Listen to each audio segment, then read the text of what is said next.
Hey everyone, कल paper है। इस वीडियो को गलती से भी आप मिस मत करना। Section 138 of negotiable instrument act 1881 बहुत इंपॉर्टेंट सेक्शन है। पूरे चांस है कि case study based question straightforward आ जाए। तो 15 मिनट का टाइम देना मुझे। इस 15 मिनट में मैं आपको कॉन्सेप्ट भी समझा दूंगी, उसके बाद उसमें एप्लीकेशन कैसे करना है, क्वेश्चंस कैसे आएंगे वो भी बता दूंगी, और आपको उसके बाद इस पे कोई भी डाउट नहीं आएगा। और क्या पता कल आपके 5 से 7 मार्क्स एक्स्ट्रा आ जाए, ठीक है, जस्ट बिकॉज आपने ये वीडियो देखा है। क्या पता ऐसा भी हो सकता है कि आपने 10 चीजें छोड़ दी थी, लेकिन यही करके गए और इसी पे से क्वेश्चन आया और आपके मार्क्स बढ़ गए। तो इसीलिए पहली बात तो ज्यादा स्टूडेंट को ये वीडियो शेयर करो। क्यों? क्योंकि सबके साथ ये सेम चीज होगी कि ये क्वेश्चन बहुत इंपॉर्टेंट है, जिस पर आने के पूरे चांस है। तो बहुत सारे स्टूडेंट को इसका फायदा होने वाला है, ठीक है। तो पूरा का पूरा फोकस आप चाहिए। वेस्ट नहीं करूंगी मैं फालतू का टाइम, बहुत प्रिसाइज बात करूंगी। सेक्शन नंबर 138 किसके बारे में बात करता है? Dishonour of cheque due to insufficiency of funds. एक बात समझ लेना, ये जो टॉपिक है सेक्शन 138 है, ये रियल लाइफ में भी काम में आ सकता है। तो क्या लिखा गया है कि अगर आपने किसी को चेक दिया है, तो एक्चुअल में लॉ ये अज्यूम करके चलता है कि आपने आपके ऊपर किस कोई ना कोई तरीके का डेट या लायबिलिटी है। आप पे क्या है? डेट है या तो लायबिलिटी है, जिसकी वजह से आप दूसरे को चेक इशू करोगे, यानी कि पेमेंट करोगे। ये अज्यूम किया है लॉ ने। तो अगर कोई डेट है, लायबिलिटी है, आपने किसी को चेक दिया और अगर वो चेक बाउंस होता है, डिसऑनर होता है, तो क्या क्या होगा, ये सब कुछ लिखा गया है सेक्शन नंबर 138 में। क्या लिखा है? सबसे पहला, where any check is drawn, where any check is drawn by a person on account maintained by him with the banker। कि एक बंदा है जिसने क्या किया हुआ है, जिसने चेक इशू किया है। मेरे एग्जाम्पल से समझते हैं। मेरे एग्जाम्पल में मैंने किसको ड्रॉवर बनाया? राजू को, ठीक है। Raju is a drawer. उसने क्या किया? उसने 2 करोड़ का cheque, Raju is a drawer, उसने 2 करोड़ का चेक बाबूराव को इशू किया हुआ है। बाबूराव पे ही है आपका। बाबूराव ने क्या किया? उसका जो भी चेक है वो उसने एसबीआई बैंक अकाउंट, एसबीआई में उसका खाता है। बाबूराव जी है तो एसबीआई में खाता होगा आज यूं। तो एसबीआई में उसका अकाउंट है और उन्होंने क्या किया? डिपॉजिट कर दिया 2 करोड़ का चेक जो राजू को दिया था। अब जब भी कभी राजू ये पेमेंट देगा, 2 करोड़ का जो चेक इशू किया है, ये अज्यूम क्या किया है कि बॉस तुम्हारा डिस्चार्ज करने के लिए क्या डेट या तो लाइबिलिटी, या तो होल ऑफ द डेट या लाइबिलिटी तुम पे ऑफ कर रहे हो, या तो पार्ट ऑफ द, मतलब तुम्हारा जो ऑब्लिगेशन है वो 2 करोड़ का भी हो सकता है, 4-10 करोड़ जो भी है, लेकिन तुमने होल या तो पार्ट ऑफ द डेट या लाइबिलिटी को डिस्चार्ज करने के लिए पेमेंट किया है। तो अगर ऐसे सिचुएशन में चेक क्या हो जाता है? रिटर्न आ जाता है। क्या हो जाता है? चेक रिटर्न आ जाता है। तो फिर क्या होगा? तो वर्ड्स क्या क्या है ध्यान से देख लो। पहला, when any cheque is drawn by a person. पहला पॉइंट, चेक इज ड्रॉन। मेरे एग्जांपल में चेक ड्रॉन किया हुआ है। When any cheque is drawn by a person, by a person हमारे एग्जांपल में कौन है? राजू है। By the account maintain by him with a banker, इसका भी तो कोई ना कोई बैंक अकाउंट होगा, उसी का तो चेक होगा, उसके पास कोई भी बैंक अकाउंट हो सकता है, आईसीआईसीआई, एक्सिस, व्हाटएवर। तो हमने क्या बोला? By maintain by him, account maintain by him with the banker. तो उसका एक बैंकर है जिसके साथ उसने एक अकाउंट मेंटेन किया, उस बैंक से उसने एक चेक इशू किया हुआ है। अज्यूम करते हैं हम लोग ये जो चेक है ये आईसीआईसीआई बैंक का है। तो याद कर लो, चलो क्या लिखा है? व्हेन स्टार्टिंग तो बिल्कुल भी मतलब वर्ड्स की हेरा फेरी जरा से भी मत करना, जिससे आपको एग्जामिनर को मतलब देखते से पता चले यार ये पूरा वैसा ही दिख रहा है जैसे सजेस्टेड में लिखा है, तो इमीडिएटली मार्क्स मिलेंगे। ओके, क्या लिखा हुआ है? when a check is drawn by a person, when a check is drawn by a person, check is drawn by a person, check मेरे पास है। when a check is drawn by a person, when a check is drawn by a person by the account maintained by him with the banker, ठीक है।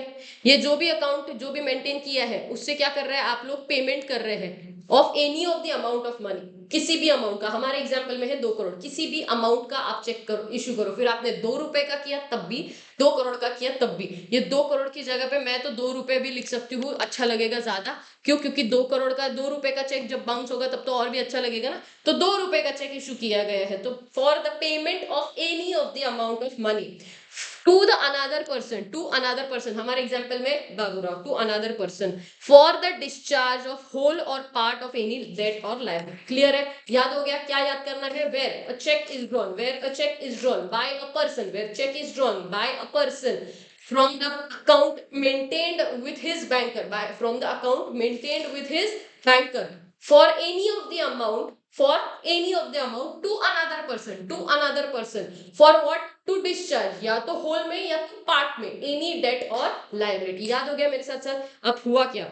अब हुआ क्या, ये सबको date और लाइबिलिटी, बीच का ब्रैकेट छोड़ देना, is return by the bank unpaid, is return by the bank unpaid. Bank unpaid मतलब कौन सी बैंक की बात हो रही है यहाँ पे रे, ये वाली जो बैंक है वो है एसबीआई, और ये वाला जो बैंक करता वो था हमारा आईसीआईसीआई, ठीक है। ये राजू के बात कर रहे हैं हम लोग यहाँ पे, किसकी बात कर रहे हैं, राजू की, और ये अनादर पर्सन मतलब बाबूराव। ये क्लियर है क्या तुमको, क्लियर है, कोई दिक्कत नहीं है। तो हुआ क्या है, जो भी बैंक है अनपेड जो भी अमाउंट है वो रिटर्न, बिकॉज चेक बाउंस हो गया तो वो रिटर्न कर दिया गया। तो हुआ ये, the return cheque is return by the bank unpaid, either because, reason क्या है अनपेड चेक रिटर्न होने, मतलब ये जो अनपेड बैंक ने चेक रिटर्न करने का, because of the amount of money standing to the credit of that account is insufficient to honour the cheque. पहले तो तुम्हारे अकाउंट में जो पैसा है वो इनसफिशिएंट है, और that it exceeds the amount arrange to be paid that account by an arrangement made with that bank. मतलब क्या, कि आपके बैंक अकाउंट में 2 करोड़ का अगर चेक है तो आपके बैंक अकाउंट में 2 करोड़ या उससे ज्यादा ही होना चाहिए, करेक्ट है। या तो फिर अगर आपके अकाउंट में 1 करोड़ है लेकिन आपने चेक दिया 2 करोड़ का है, तो फिर ये दोनों सिचुएशन में या तो आपके बैंक अकाउंट में 2 करोड़ है ही नहीं, या तो फिर आपने जो अरेंजमेंट किया है बैंक के साथ वो 1 करोड़ का ही है आपके पास, लेकिन एक्चुअल में चेक आप इशू कर रहे हो 2 करोड़ का। अगर ऐसा सिचुएशन है तो सीधा सीधा क्या माना जाएगा, इसे एक कमिटेड ऑफेंस माना जाएगा। उस बंदे ने, अगर चेक बाउंस होता है तो एक ऑफेंस माना जाता है, एंड इसके लिए वो बंदा पनिशिएबल रहेगा, यानी कि राजू पनिशिएबल रहेगा। क्या पेनल्टी है, इम्प्रीजनमेंट होगा उसको 2 साल का, या तो फिर फाइन होगा 2% 2 times of the cheque of the amount. अगर 2 करोड़ का चेक है, 2 करोड़ का चेक है तो 4 करोड़ का पेनल्टी लग सकता है, या तो फिर दोनों भी होगा, और बोध। तो देखो ध्यान से, ऐसा नहीं होता है कि एक बार चेक बाउंस हो गया तो आपको इमीडिएटली जेल में डाल दिया जाता है, ऐसा नहीं होता है। यहाँ पे कुछ क्राइटेरियाज भी और देखे जाते हैं, उसके बाद ही ये जेल तक पहुंचाई जाती है बात, अदरवाइज आपको, लेकिन हाँ पेनल्टी आपको हर सिचुएशन में लगती है, सीधा जितना भी चेक का वैल्यू होता है उसका डबल आपको पे करना पड़ता है अगर चेक बाउंस होता है तो। एंड अगर चेक बाउंस होता है, अगर आपका चेक बाउंस हो गया, then in that situation continuously ये चीज रिपीट रिपीट रिपीट हो रही है, तो फिर आपको जेल भी हो सकती है। और बहुत, ये क्लियर हुआ, बेसिक तो क्लियर हुआ, अब ध्यान से समझना। ये होने के बाद जैसे एग्जाम्पल के तौर पे, अगर ऐसा, ये एग्जाम्पल में क्या हुआ है कि एक्स ने वाई को पोस्ट डेटेड चेक इशू किया है, एक्स ने वाई को क्या किया है, पोस्ट डेटेड चेक इशू किया है।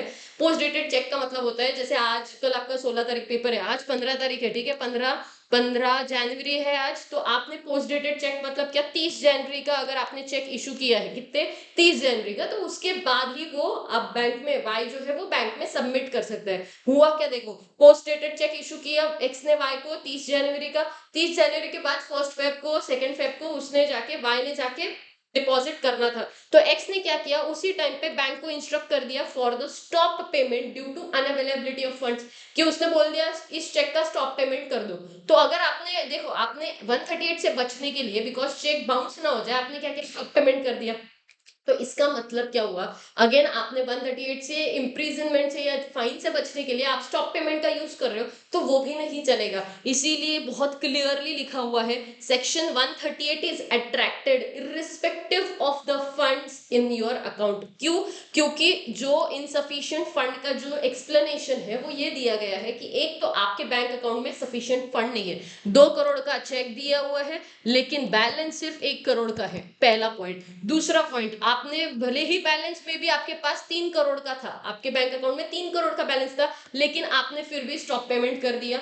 तीसरा, आपने क्या किया, चेक दिया किसी को और अकाउंट ही क्लोज कर दिया। अगर ये कुछ भी आपने किया है तो हम बोल देंगे सीधा सीधा कि आपके बैंक में इनसफिशिएंट फंड होने की वजह से चेक डिसऑनर हो गया है। ये पहला पॉइंट क्लियर है, और अगर ऐसा हुआ तो आपको, आपने ऑफेंस कमिट किया है माना जाएगा। क्लियर हुआ।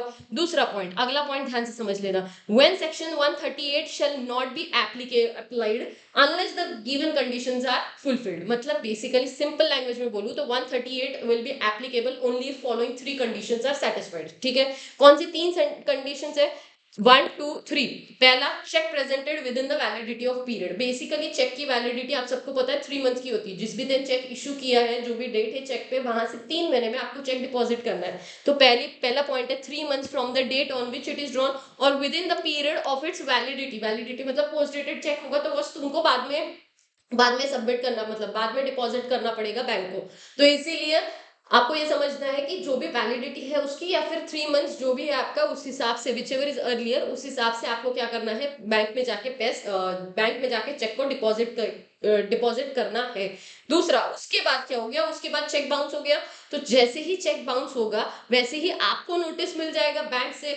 बैंक तो आपको बता देगा ना कि चेक डिसऑनर हो चुका है, बाउंस हो चुका है। जैसे ही आपको नोटिस आएगा कि चेक डिसऑनर हो चुका है, आपने क्या करना है, आपने नोटिस देना है। किसे नोटिस देना है, ड्रॉवर को। यानी कि जैसे हमारे एग्जाम्पल में बाबूराव को एसबीआई ने बता दिया, एसबीआई वालों ने बाबूराव को बता दिया कि बाबू चेक बाउंस हो चुका है। अब बाबू ने क्या किया, बाबू चेक बाउंस होने के बाद बाबू ने क्या करना चाहिए, राजू को कॉल करके बताना है कि देख राजू, हमारा जो चेक है उसको डिसऑनर कर दिया गया है, तुमने जो तुम्हारे बैंक अकाउंट में सफिशिएंट फंड नहीं है, तो तुम क्या करो, उसमें पैसा डाल दो। ऐसा बाबूराव बोलेगा, किसे बोलेगा रे, राजू को बोलेगा। अब ध्यान से समझना कितना टाइम दिया हुआ है इस बात के लिए। जैसे ही एसबीआई वालों ने नोटिस दे दिया है, मतलब ही चेक डिसऑनर हो गया है, ये बात बाबू को पता चल गई। बाबू ने उसके विदिन 30 डेज, चेक जैसे ही डिसऑनर हुआ, जिस भी दिन डिसऑनर हुआ वहां से 30 डेज में, वहां से क्या करना है, 30 डेज में बताना है राजू को। देन राजू के पास टाइम है, जैसे उसको पता चलेगा, जब भी पता चलेगा, ठीक है, विदिन 30 डेज बोला है। अब विदिन 30 डेज में आप 25th डे पे बताओ, 27th डे पे बताओ, इमीडिएटली बताओ, 30th डे पे बताओ, कभी भी जब भी बताया जाएगा और राजू को ये बात कम्युनिकेट हो जाएगी, जब ये राजू को ये बात कम्युनिकेट हो जाएगी, वहां से 15 दिन का टाइम दिया है। वहां से क्या किया है, 15 दिन का टाइम दिया है राजू के पास। राजू को किस बात के लिए, कि बॉस देख तेरे पास टाइम अभी भी देते हैं, गलती हुई तेरे से, मानते हम लोग, लेकिन तुझे क्या करना पड़ेगा, 15 दिन में हमको पेमेंट करना पड़ेगा। अगर यानी कि बेसिकली 30 + 15 ऐसा टोटल 45 डेज का टाइम दिया जाएगा from the date of dishonour to make the payment again. अगर फिर भी वो पेमेंट नहीं होता है तो 1 महीने का टाइम है बाबूराव के पास जाके कोर्ट में केस फाइल करने के लिए। टाइम लाइन थोड़ा ध्यान से समझ लो, पहले चेक इशू होगा, फिर वो डिपॉजिट हो जाएगा, डिपॉजिट होने के बाद चेक इशू होगा, यहाँ पे कहीं ना कहीं वो डिपॉजिट हो जाएगा, डिपॉजिट होने के बाद डिसऑनर हो जाएगा। डिसऑनर जैसे ही हुआ है, वहां से आपके पास टोटल 30 डेज है। फिर आप जब भी करना चाहो, जब भी आपको बताना है पेई को, यानी कि राजू को जब भी आपको बताना है आप बता दो, कोई दिक्कत नहीं है। आपने इस डेट से बताया तो इस डेट से 15 दिन काउंट होंगे, इस डेट से बताया तो जैसे अज्यूम करते हैं ये 12 तारीख है तो 12 तारीख से आगे 15 दिन काउंट होंगे। ये डेट अगर 13 तारीख हुई तो 13 से 15 दिन, जिस भी दिन आपने बताया वहां से आपका 15 दिन का अगला टाइम पीरियड स्टार्ट होता है। नेक्स्ट 15 डेज का टाइम पीरियड होगा कि आपको राजू के पास ये मौका है कि उसको पेमेंट कर दे। अगर वो 15 दिन यानी कि टोटल 30 + 45 ये मैक्सिमम टाइम है। आप कम टाइम में कर रहे हो settlement, well and good, but maximum 45 days. अगर वो फिर भी नहीं होता है तो नेक्स्ट 1 मंथ में, कब से next 1 month, after the end of 45th day, 46th day से आपके पास 1 महीने का टाइम होगा कि आपने क्या करना है, कोर्ट केस फाइल करने का प्रोसेस स्टार्ट करना है। यानी कि बाबूराव के पास 1 महीना है, कोर्ट केस कर दो, ठीक है। अब इसको लेकर एक टाइम में आपको एक सम दे देती हूँ जिससे आपको एकदम क्लैरिटी आ जाएगी। कुछ भी आ सकता है एग्जाम में, तो ध्यान से इस पे। पहला, चेक इशू कब किया है, 2 अप्रैल को किया है, डिपॉजिट किया है 15 अप्रैल को, डिसऑनर हुआ है 17 अप्रैल को। सबसे इंपॉर्टेंट डेट 17 अप्रैल। नोटिस दिया है किसने, अब ये जो नोटिस दिया है किसने दिया है, ये बाबू ने दिया हुआ है। किसको बाबू ने दिया है, ये नोटिस दिया है राजू को, नोटिस दिया हुआ है 30 अप्रैल को दिया हुआ है। लेकिन राजू को रिसीव कब हुआ है, वो नोटिस 5 मई को हुआ। आपको याद है हम लोगों ने देखा था communication of offer, acceptance, etcetera etcetera, है ना। तो वो जो कम्युनिकेशन ऑफ ऑफर, एक्सेप्टेंस जब हमने देखा तो सामने वाले के नॉलेज में आना चाहिए, क्या सामने वाले ने हाँ बोला है ना बोला है, व्हाटएवर, सामने वाले के नॉलेज में जाना चाहिए, हमने देखा था। तो इसीलिए ये सामने वाले के नॉलेज में कब गया, 5 मई को गया। यहाँ तक क्लियर है। अब एग्जाम्पल 1 बाय 1। पहली बात, जब भी आप पेई को नोटिस देना है, कितने दिन में देना है, 30 डेज। पेई को नोटिस सेंड करना है 30, पेई मतलब कौन है, हमारा बाबू। तो बाबू को नोटिस, बाबू ने जब नोटिस देना है 30 डेज ऑफ डिसऑनर। बट ये ध्यान रखो, नोटिस ओरली नहीं जाएगा, नोटिस कंपलसरी राइटिंग में भेजो, फैक्स से भेजो, ईमेल से भेजो, कोई भी अदर मोड चलेगा, लेकिन राइटिंग में होना चाहिए। तो 30 डेज कैसे काउंट होंगे, 17 अप्रैल को डिसऑनर हुआ तो 17 अप्रैल प्लस 30 डेज, यानी कि अराउंड 17 तक, 17 तक आपको नोटिस भेजना है। 17 तक आपने नोटिस भेजना कंपलसरी है। क्या नोटिस 17 से पहले गया, यस। 30 अप्रैल को गया, कोई दिक्कत नहीं, डन। जैसे 30 अप्रैल को गया है, लेकिन उसको रिसीव कब हुआ है, 5 मई को रिसीव हुआ है उसको। तो ड्रॉवर ने पेमेंट कब करना है? Within 15 days from the date उसको पता चला, तो फिर 5 + 15 यानी कि 20 तारीख तक उसने बताना चाहिए। बस ध्यान रखो कि देखो कुछ भी हो जाए, 30 + 15 मैक्सिमम 45 डेज तक का ही टाइम दिया जाएगा। 45 डेज यानी कि 1 जून से पहले पेमेंट हो जाना चाहिए। अगर ये 1 जून से पहले पेमेंट नहीं हुआ, then game over. Game over मतलब क्या होगा? यहाँ पर क्या माना जाएगा? मैक्सिमम आफ्टर डिसऑनर 45 डेज का टाइम है। अगर तुमने वो पेमेंट कर दिया तो ठीक है, अदरवाइज आपको जेल में भी डाला जा सकता है। अभी क्लियर है क्या? अब एक छह क्वेश्चन भेजा था, मैं इमीडिएटली बता देती हूँ। उसने एक क्वेश्चन किया कि मैम देखो ऐसा है कि एक बंदा है, एक क्या नाम है उसका, हाँ, mister C Muthu draw a cheque in favour of Manav who is 16 year old. मतलब क्या किया देखो, एक बंदा है जो मेजर है, उसने एक माइनर बंदे पर चेक ड्रॉ किया, मतलब उसको चेक दिया, माइनर को चेक दिया। तो माइनर चेक तो ले सकता है, कोई दिक्कत नहीं, अपने बैंक अकाउंट में एनकैश करता है, लाइबिलिटी तो आ नहीं रही। मानव ने क्या किया? मानव ने रेंट सेटल डाउन करने के लिए वही चेक को एंडोर्स कर दिया। किसे? मिसेस अंजलि को। किसे किया है? मिसेस अंजलि को किया है। बेसिकली इसका मतलब कॉन्ट्रैक्ट किसके बीच में हो रहा है? चेक को लेकर मुथु एंड अंजलि। तो मुथु ड्रॉवर हो गया, अंजलि पे ही हो गई। तो और अगर उस चक्कर में क्या हो गया कि प्रेजेंट जब किया तब इनएडिक्वेसी ऑफ फंड की वजह से वो डिसऑनर हो गया, तो क्या होगा? तो सीधी सी बात है, भले ही माइनर का क्वेश्चन आ जाए इमीडिएटली, मतलब दिमाग में बौखलाना नहीं है, ये निगोशिएबल इंस्ट्रूमेंट का क्वेश्चन माना गया है। तो इसमें आप लोगों को बहुत क्लियरली समझना है, कितने 6 मार्क का क्वेश्चन है, तो आपको पूरा का पूरा 138 के बारे में लिखना है। क्या क्या लिखोगे? ये जो मैंने अभी आपको याद करवाया वो। दूसरा आप लोगों को ये लिखना पड़ेगा, ये आप तब लिखो अगर क्वेश्चन, जैसे अभी 6 मार्क का क्वेश्चन है, उन्होंने क्या बोला कि कितना can Anjali proceed to collect her dues, तो फिर आपको ये भी लिखना पड़ेगा 45 डेज वाला सीन। इसमें सिर्फ प्रोविजन लिखना है, कोई एग्जाम्पल कोई एक्सप्लेनेशन मत देना, बिकॉज डेट्स का एक्सप्लेनेशन है नहीं। तो आपको ये सब कुछ लिखना है एंड बस इतना लिखना है। एक्सप्लेनेशन एग्जाम्पल वहां पे लिखने की जरूरत नहीं, तो आपको इतना लिखना जरूरी है एज अ प्रोविजन। थोड़ा बहुत शब्दों की हेरा फेरी चल जाएगी यहाँ वहां, बट ट्राई करो कि स्टार्टिंग में तो आप गड़बड़ मत करो, ठीक है? स्टार्टिंग में गड़बड़ मत करना, बाकी तो ठीक है। तो ये जो क्वेश्चन था वो 138 पे था, अच्छे से करके जाना, एग्जाम में आने के पूरे चांस है। Take care, all the best, bye bye.